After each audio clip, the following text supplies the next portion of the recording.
ರಾಜ್ಯದ ನೂತನ ಮುಖ್ಯಮಂತ್ರಿಗಳಾದ ಡಿಕೆ ಶಿವಕುಮಾರ್ ಅವರು ಇಡೀ ರಾಜ್ಯದಲ್ಲಿ 60 ವರ್ಷ ಮೇಲ್ಪಟ್ಟ ಹಿರಿಯ ನಾಗರಿಕರಿಗೆ ಹಾಗೂ ಇನ್ನೂ ಕೂಡ ಯಾರಿಗೆ ಹೊಸ ರೇಷನ್ ಕಾರ್ಡ್ ಸಿಕ್ಕಿಲ್ವೋ ಅಂತವರಿಗೆ ಭರ್ಜರಿ ಗುಡ್ ನ್ಯೂಸ್ ಕೊಟ್ಟಿದ್ದಾರೆ. ಇಡೀ ದೇಶದಲ್ಲಿ ಇದೇ ಮೊದಲ ಬಾರಿಗೆ ರಾಜ್ಯದ ನೂತನ ಮುಖ್ಯಮಂತ್ರಿ ಡಿಕೆ ಶಿವಕುಮಾರ್ ಅವರು ಮತ್ತೊಂದು ಹೊಸ ಯೋಜನೆ ಘೋಷಣೆ ಮಾಡಿದ್ದು, ಪ್ರತಿಯೊಂದು ಹಳ್ಳಿಯ ಜನರಿಗೂ ಹಾಗೂ ನಗರ ಪಟ್ಟಣದ ಜನರಿಗೂ ಇಡೀ ರಾಜ್ಯದ ಜನತೆಗೆ ಅನುಕೂಲವಾಗುವ ನಿಟ್ಟಿನಲ್ಲಿ ಮತ್ತೊಂದು ಹೊಸ ಯೋಜನೆಯನ್ನ ಘೋಷಿಸಿದ್ದಾರೆ. ಮುಖ್ಯಮಂತ್ರಿ ಡಿಕೆ ಶಿವಕುಮಾರ್ ಅವರು 60 ವರ್ಷ ಮೇಲ್ಪಟ್ಟ ಹಿರಿಯ ನಾಗರಿಕರಿಗೆ ಇನ್ನೂ ಕೂಡ ರಾಜ್ಯದಲ್ಲಿ ಅನೇಕರಿಗೆ ಪಿಂಚಣಿ ಹಣ ಸಿಗುತ್ತಿಲ್ಲ ಹಾಗೂ ಸಿಕ್ಕರೂ ಸರಿಯಾದ ಸಮಯಕ್ಕೆ ಸಿಗುತ್ತಿಲ್ಲ ಮತ್ತು ಇನ್ನೂ ಕೂಡ ಅನೇಕ ಅಜ್ಜ ಅಜ್ಜಿಯರು ಈ ಯೋಜನೆಗೆ ಅರ್ಜಿಯನ್ನು ಸಲ್ಲಿಸಿ ಹಣ ಪಡೆದುಕೊಳ್ಳಲು ಬಯಸುತ್ತಾರೆ. ಆದರೆ ಕಚೇರಿಯಿಂದ ಕಚೇರಿಗೆ ಅಲೆದಾಟ ನಡೆಸಿ ಹಣ ಮಾಡಿಸಿಕೊಳ್ಳಲು ಆಗ್ತಾ ಇಲ್ಲ. ಹಾಗೂ ಇತ್ತೀಚೆಗೆ ಹೊಸದಾಗಿ ಮದುವೆ ಆದವರು ಹಾಗೂ ಒಂದು ಕುಟುಂಬದಿಂದ ಬೇರ್ಪಟ್ಟು ಹೊಸ ಕುಟುಂಬ ರಚನೆ ಮಾಡಿಕೊಂಡವರು ಅವರಿಗೆ ರೇಷನ್ ಕಾರ್ಡಿನ ಅಗತ್ಯವಿರುತ್ತೆ. ಆದರೆ ಸರ್ಕಾರದಿಂದ ಹೊಸ ರೇಷನ್ ಕಾರ್ಡ್ ಅರ್ಜಿ ಕರೆದಿದ್ರೂ ಕೂಡ ಅರ್ಜಿ ಸಲ್ಲಿಸಿ ರೇಷನ್ ಕಾರ್ಡಿಗಾಗಿ ಅನೇಕರು ಕಾದು ಕುಳಿತಿದ್ದಾರೆ ಹಾಗೂ ಇನ್ನೂ ಕೂಡ ಅನೇಕ ಜನರು ಹೊಸ ರೇಷನ್ ಕಾರ್ಡ್ಗೆ ಅರ್ಜಿ ಸಲ್ಲಿಸಲು ಬಯಸುತ್ತಿದ್ದಾರೆ. ಎಂಥವರಿಗೆ ರೇಷನ್ ಕಾರ್ಡ್ ಹಾಗೂ 60 ವರ್ಷ ಮೇಲ್ಪಟ್ಟ ಹಿರಿಯ ನಾಗರಿಕರಿಗೆ ಪ್ರತಿ ತಿಂಗಳ ಪಿಂಚಣಿ ಸೇರಿದಂತೆ ಅನೇಕ ಜನಸಾಮಾನ್ಯರ ಕುಂದುಕೊರತೆಗಳನ್ನು ಕೂಡ ಈ ಯೋಜನೆ ಅಡಿಯಲ್ಲಿ ನಿವಾರಿಸಿಕೊಳ್ಳಬಹುದಾಗಿದೆ. ರಾಜ್ಯದಲ್ಲಿ ಅನೇಕ ಅಂಗವಿಕಲರು ಕೂಡ ಇದ್ದಾರೆ. ಅವರಿಗೆ ಇನ್ನೂ ಕೂಡ ಪ್ರತಿ ತಿಂಗಳು ವಿಕಲಚೇತನರ ಸಹಾಯಧನ ಹಣ ಸಿಗುತ್ತಿಲ್ಲ. ಇದು ಅಲ್ಲದೆ ಇನ್ನೂ ಕೂಡ ಅನೇಕ ಸಮಸ್ಯೆಗಳಿಗೆ ಪರಿಹಾರ ಈ ಯೋಜನೆಯಿಂದ ದೊರೆಯಲಿದ್ದು, ಸರ್ಕಾರವು ಸಾರ್ವಜನಿಕರ ಕುಂದುಕೊರತೆಗಳನ್ನು ನಿವಾರಿಸಲು ಜಾರಿಗೆ ತರುತ್ತಿರುವ ಈ ಹೊಸ ಯೋಜನೆ ಇದು ಒಳ್ಳೆಯ ಕೆಲಸ ಅನ್ನುವುದಾದರೆ ಈಗಲೇ ಈ ವಿಡಿಯೋಗೆ ಒಂದು ಲೈಕ್ ಮಾಡಿ. ಹಾಗೂ ನಿಮಗೆ ಇನ್ನೂ ಕೂಡ ಪಿಂಚಣಿ ಹಣ ಸಿಗುತ್ತಿಲ್ಲ ಅಥವಾ ನಿಮ್ಮ ಮನೆಯಲ್ಲಿರುವ ಅಜ್ಜ ಅಜ್ಜಿಯರಿಗೆ ಪಿಂಚಣಿ ಹಣ ಬರ್ತಾ ಇಲ್ಲ ಅಥವಾ ನಿಮಗೆ ಇನ್ನೂ ಕೂಡ ಹೊಸ ರೇಷನ್ ಕಾರ್ಡ್ ಸಿಕ್ಕಿಲ್ಲ ಅಥವಾ ಅರ್ಜಿ ಸಲ್ಲಿಸಿದರೂ ಕಾರ್ಡು ಸಿಕ್ಕಿಲ್ಲ, ಈ ಎಲ್ಲ ಸಮಸ್ಯೆ ಸೇರಿದಂತೆ ಯಾವುದೇ ಸಮಸ್ಯೆ ಇದ್ರೂ ಕೂಡ ಅದನ್ನು ಪರಿಹರಿಸಿಕೊಳ್ಳೋದು ಹೇಗೆ, ಇಷ್ಟಕ್ಕೂ ರಾಜ್ಯ ಸರ್ಕಾರ ಜಾರಿಗೆ ತಂದಿರುವ ಹೊಸ ಯೋಜನೆಯಾದರೂ ಏನು ಎನ್ನುವ ಕಂಪ್ಲೀಟ್ ಮಾಹಿತಿ ತಿಳಿದುಕೊಳ್ಳಲು ತಪ್ಪದೆ ವಿಡಿಯೋನ ಕೊನೆವರೆಗೂ ನೋಡಿ.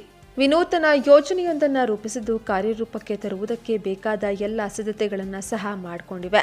ಕರ್ನಾಟಕ ಸರ್ಕಾರವು ಪ್ರಜಾಸೇವೆ ಆಂದೋಲನವನ್ನು ಪ್ರಾರಂಭಿಸಿ ಸಾರ್ವಜನಿಕರ ಕುಂದುಕೊರತೆಗಳನ್ನು ಆಲಿಸಿ ಅವುಗಳಿಗೆ ಸಕಾಲದಲ್ಲಿ ಸೂಕ್ತ ಸಮಾಧಾನದ ಪರಿಹಾರ ನೀಡುವುದು ಯೋಜನೆಯ ಉದ್ದೇಶವಾಗಿದೆ. ಇದೀಗ ಪ್ರಜಾಸೇವೆ ಯೋಜನೆಗೆ ಸಂಬಂಧಿಸಿದಂತೆ ಮತ್ತೊಂದು ಅಪ್ಡೇಟ್ಸ್ ಬಂದಿದೆ. ಕರ್ನಾಟಕದಾದ್ಯಂತ ಪ್ರತಿ ಜಿಲ್ಲೆಗಳಲ್ಲಿ ಜಿಲ್ಲಾ ಉಸ್ತುವಾರಿ ಸಚಿವರು ಮತ್ತು ಸ್ಥಳೀಯ ಶಾಸಕರ ನೇತೃತ್ವದಲ್ಲಿ ಪ್ರತಿ ತಿಂಗಳ ಎಲ್ಲ ಶನಿವಾರದಂದು ಪ್ರಜಾಸೇವೆ ಆಂದೋಲನ ಸಭೆಗಳನ್ನು ಆಯೋಜಿಸಲು ತೀರ್ಮಾನಿಸಲಾಗಿದೆ. ಪ್ರತಿ ತಿಂಗಳ ಎಲ್ಲ ಶನಿವಾರದಂದು 2ನೇ ಹಾಗೂ 4ನೇ ಶನಿವಾರ ಸೇರಿದಂತೆ ಕಡ್ಡಾಯವಾಗಿ ತಾಲೂಕು ಮಟ್ಟದ ಹಾಗೂ ಹೋಬಳಿ ಮಟ್ಟದ ಪ್ರಜಾಸೇವೆ ಆಂದೋಲನ ಸಭೆಗಳ ಯೋಜನೆ ಜಿಲ್ಲಾಧಿಕಾರಿಗಳಿಗೆ ನಿರ್ದೇಶನ ನೀಡಲಾಗಿದೆ. ಪ್ರಜಾಸೇವೆ ಆಂದೋಲನ ಆಯೋಜನೆ. ಇನ್ನು ಕರ್ನಾಟಕ ಸರ್ಕಾರವು ದೇಶದಲ್ಲಿಯೇ ಮೊದಲ ಬಾರಿಗೆ ಪ್ರಜಾಸೇವೆ ಆಂದೋಲನವನ್ನು ಪ್ರಾರಂಭಿಸಿ ಯೋಜನೆಯ ಮೂಲಕ ಪ್ರತಿ ತಿಂಗಳ 1ನೇ ತಾರೀಕು ಹಾಗೂ 3ನೇ ಶನಿವಾರ ಆಯಾ ಜಿಲ್ಲಾ ಉಸ್ತುವಾರಿ ಸಚಿವ ಅಧ್ಯಕ್ಷತೆ ಮತ್ತು ಸ್ಥಳೀಯ ಶಾಸಕರ ಉಪಸ್ಥಿತಿಯಲ್ಲಿ ತಾಲೂಕು ಮಟ್ಟದ ಪ್ರಜಾಸೇವೆ ಆಂದೋಲನ ಸಭೆಗಳನ್ನು ನಡೆಸಲಿದ್ದಾರೆ. ಈ ಸಭೆಗಳನ್ನು ಮೊದಲಿಗೆ ಎಲ್ಲ ತಾಲೂಕು ಕೇಂದ್ರ ಸ್ಥಾನಗಳಲ್ಲಿ ನಡೆಸಿ ನಂತರ ಎಲ್ಲ ಹೋಬಳಿ ಕೇಂದ್ರ ಸ್ಥಾನದ ಗ್ರಾಮಗಳಲ್ಲಿ ನಡೆಸಲು ಸೂಚಿಸಲಾಗಿದೆ. ಅಲ್ಲದೆ ಪ್ರತಿ ತಿಂಗಳ 2ನೇ ಹಾಗೂ 4ನೇ ಶನಿವಾರ ತಾಲೂಕು ಮಟ್ಟದ ಪ್ರಜಾಸೇವೆ ಆಂದೋಲನ ಸಭೆಗಳನ್ನು ಸ್ಥಳೀಯ ಶಾಸಕರ ಅಧ್ಯಕ್ಷತೆಯಲ್ಲಿ ನಡೆಯಲಿದೆ. ಜನರ ಮನೆ ಬಾಗಿಲಿಗೆ ಸರ್ಕಾರ. ಜನರ ಮನೆ ಬಾಗಿಲಿಗೆ ಸರ್ಕಾರ ಎನ್ನುವ ಘೋಷ ವ್ಯಾಖ್ಯಾನದೊಂದಿಗೆ ಕರ್ನಾಟಕ ಸರ್ಕಾರವು ಪ್ರಜಾಸೇವೆ ಆಂದೋಲನ ಎನ್ನುವ ಯೋಜನೆಯನ್ನು ಆಯೋಜನೆ ಮಾಡ್ತಾ ಇದೆ. ಕಷ್ಟ ಹೇಳಿಕೊಂಡು ಬರುವ ಜನಸಾಮಾನ್ಯರಿಗೆ ಸರ್ಕಾರಿ ಅಧಿಕಾರಿಗಳು ಮಾನವೀಯತೆಯಿಂದ ಸ್ಪಂದಿಸಬೇಕು ಹಾಗೂ ಕಾನೂನು ಚೌಕಟ್ಟಿನಲ್ಲಿಯೇ ಅವರ ಸಮಸ್ಯೆಗಳಿಗೆ ಸೂಕ್ತ ಪರಿಹಾರ ಒದಗಿಸಬೇಕು ಎಂದು ಮುಖ್ಯಮಂತ್ರಿ ಡಿಕೆ ಶಿವಕುಮಾರ್ ಅವರು ಹೇಳಿದ್ದಾರೆ. ಜನರ ಕುಂದುಕೊರತೆಗಳನ್ನು ತ್ವರಿತವಾಗಿ ಮತ್ತು ಪರಿಣಾಮಕಾರಿಯಾಗಿ ಬಗೆಹರಿಸುವ ಉದ್ದೇಶದಿಂದ ರಾಜ್ಯ ಸರ್ಕಾರವು ಶೀಘ್ರದಲ್ಲಿಯೇ ಪ್ರಜಾಸೇವೆ ಇಲಾಖೆ ಎಂಬ ಹೊಸ ಸಚಿವಾಲಯವನ್ನು ಆರಂಭಿಸಿದೆ ಎಂದು ಡಿಕೆ ಶಿವಕುಮಾರ್ ಅಧಿಕಾರ ಸ್ವೀಕರಿಸಿದ ಸಂದರ್ಭದಲ್ಲಿಯೇ ಘೋಷಣೆಯನ್ನ ಮಾಡಿದ್ರು. ಇದೀಗ ಈ ಯೋಜನೆ ಕಾರ್ಯರೂಪಕ್ಕೆ ಬರ್ತಾ ಇದೆ.